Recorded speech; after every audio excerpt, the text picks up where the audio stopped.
نبی پاک صلی اللہ تعالی علیہ وسلم نے یوں بیٹھے بیٹھے ایک دن صحابہ سے فرمایا یار روز نہ بیٹھے رہا کرو، وقفے سے ملا کرو. کچھ لوگ زیادہ ساتھ رہنے لگتے ہیں تو ادب نہیں نہ رہتا، ان کو احساس نہیں ہوتا کہ میں کیا کر رہا ہوں. تو نبی کریم صلی اللہ تعالی علیہ وسلم نے صحابہ کے مجمع پہ نظر ڈال کے فرمایا، حضور فرمانے لگے روز نہ ملا کرو، وقفے سے ملنے سے محبت بڑھتی ہے. حضرت صدیق ایک بار بھی مجمع میں بیٹھے تھے، وہ بھی 3 نمازوں میں نہ آئے تو پیچھے ہی نماز پڑھ کے چلے گئے. ایک روایت ہے اثر مغرب عشاء، اور دوسری جگہ لکھا کہ نہیں ظہر اثر مغرب تھی. پیچھے نماز پڑھی چلے گئے، پھر اثر پڑھی چلے گئے، پھر مغرب پڑھی. اور حضور نے زور کے بعد حضرت انس بن مالک سے پوچھا ابو بکر نہیں آئے؟ پھر اثر کے بعد پوچھا ابو بکر نہیں آئے؟ پھر مغرب کے بعد پوچھا ابو بکر نہیں آئے؟ تو حضرت انس بن مالک کہتے ہیں میں بھی حیران تھا کہ وہ نماز تو پڑھ کے گئے ہیں، اور حضور کا طریقہ تھا کہ سلام پھیر کے پیچھے دیکھتے تھے. تو حضور نے دیکھ لیا، پھر بھی 3 دفعہ پوچھا کہ وہ آئے نہیں. سمجھے میری بات کو؟ حضور فرما رہے ہیں نماز پڑھنے تو ساری دنیا ہی آتی ہے، وہ تو اسپیشل آیا کرتا تھا، وہ آیا نہیں. آئے نہیں جناب صدیق اکبر. تو حضرت انس کہتے میں نے جا کے دروازے پہ دستک کی. حضرت انس قریب رہتے تھے نا حضور کے، تو نبی پاک کے لاڈلے تھے، تو پھر لوگ بھی ان کا لاڈ دیکھتے تھے کہ یہ حضور کا قریبی ہے. وہ کہتے میں نے دروازے پہ دستک دی تو حضرت ابو بکر صدیق فرمانے لگے کیسے آئے ہو؟ میں نے کہا یار آپ چنگے سیانے بندے. حضور نے 3 دفعہ پوچھا ہے، 3 دفعہ پوچھا ہے.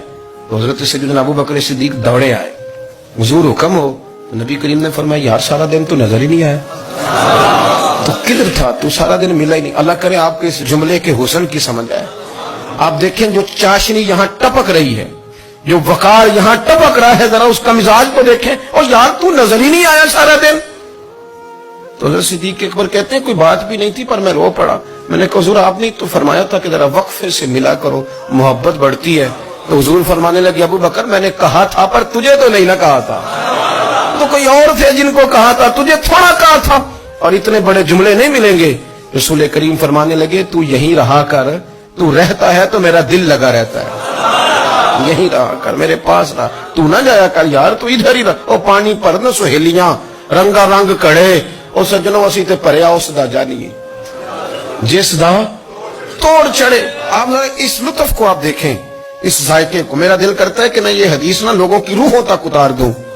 حضور فرماتے ہیں میں نے جس کے سامنے دین پیش کیا اس نے دلیل مانگی. وہ بھی کوئی اپنا ہے جو اپنوں سے دلیلیں مانگے، وضاحتیں مانگے، یہ کیسے تھا تو وہ کیسے تھا، تو یہ چیز کدھر سے آئی تو وہ کدھر گئی. آپ اپنوں سے دلیلیں مانگ رہے ہیں، آپ اپنوں سے اپنوں کو کٹاروں میں کھڑا کیا. حضور یہ نہیں فرماتے کہ دلیل تھی کوئی نہیں، فرمایا جس نے مانگی میں نے دی دلیل، اور لوگ دلیل دیکھ کے مسلمان ہوئے. حضور فرماتے ہیں لوگوں سنو یہ میرا ابو بکر ہے، میں نے اسے کہا کلمہ پڑھ لے، اس نے دلیل ہی کوئی نہیں مانگی، فوراً ہی کلمہ پڑھ کے مسلمان. یہ احساس ہے. یہاں تو تھک گئے لوگ اپنوں کو دلیلیں دیتے، وہ نہیں ویسے کیسے تھا، تو ایک بندہ یہ کہہ رہا تھا تو دوسرا کہنے دے جو دنیا کہتی ہے. تو اپنی بات کر، تو بتا تو کیا کہتا ہے، اپنی رائے بیان کر، تیرا نظریہ کیا ہے، تیرا ذوق کیا ہے، تو چھوڑ لوگ کیا کہتے ہیں، اپنی بات کر. اگر ابو بکر صدیق لوگوں کے کہنوں پہ چلتے تو مکہ تو سارا کچھ اور کہہ رہا تھا. اس وقت تو کچھ تھا ہی نہیں جو کہتا کہ نہیں تو ٹھیک چل رہا ہے، دنیا ساری کچھ اور کہہ رہی تھی. لیکن صدیق ایک بار کہہ رہے تھے نہیں نہیں، سچ وہ ہے جو مدینے والے رسول فرماتے ہیں، سچ وہ ہے جو میرے آقا نے فرمایا. اپنی زندگی میں انہوں نے بتایا لوگوں کو کہ دین کا مزہ لینا ہے تو پھر ذرا غلامی کر کے آتا ہے، پھر ذرا پورا پیار کر کے آتا ہے، پھر پوری محبت دے کے پھر غلامی کا مزہ.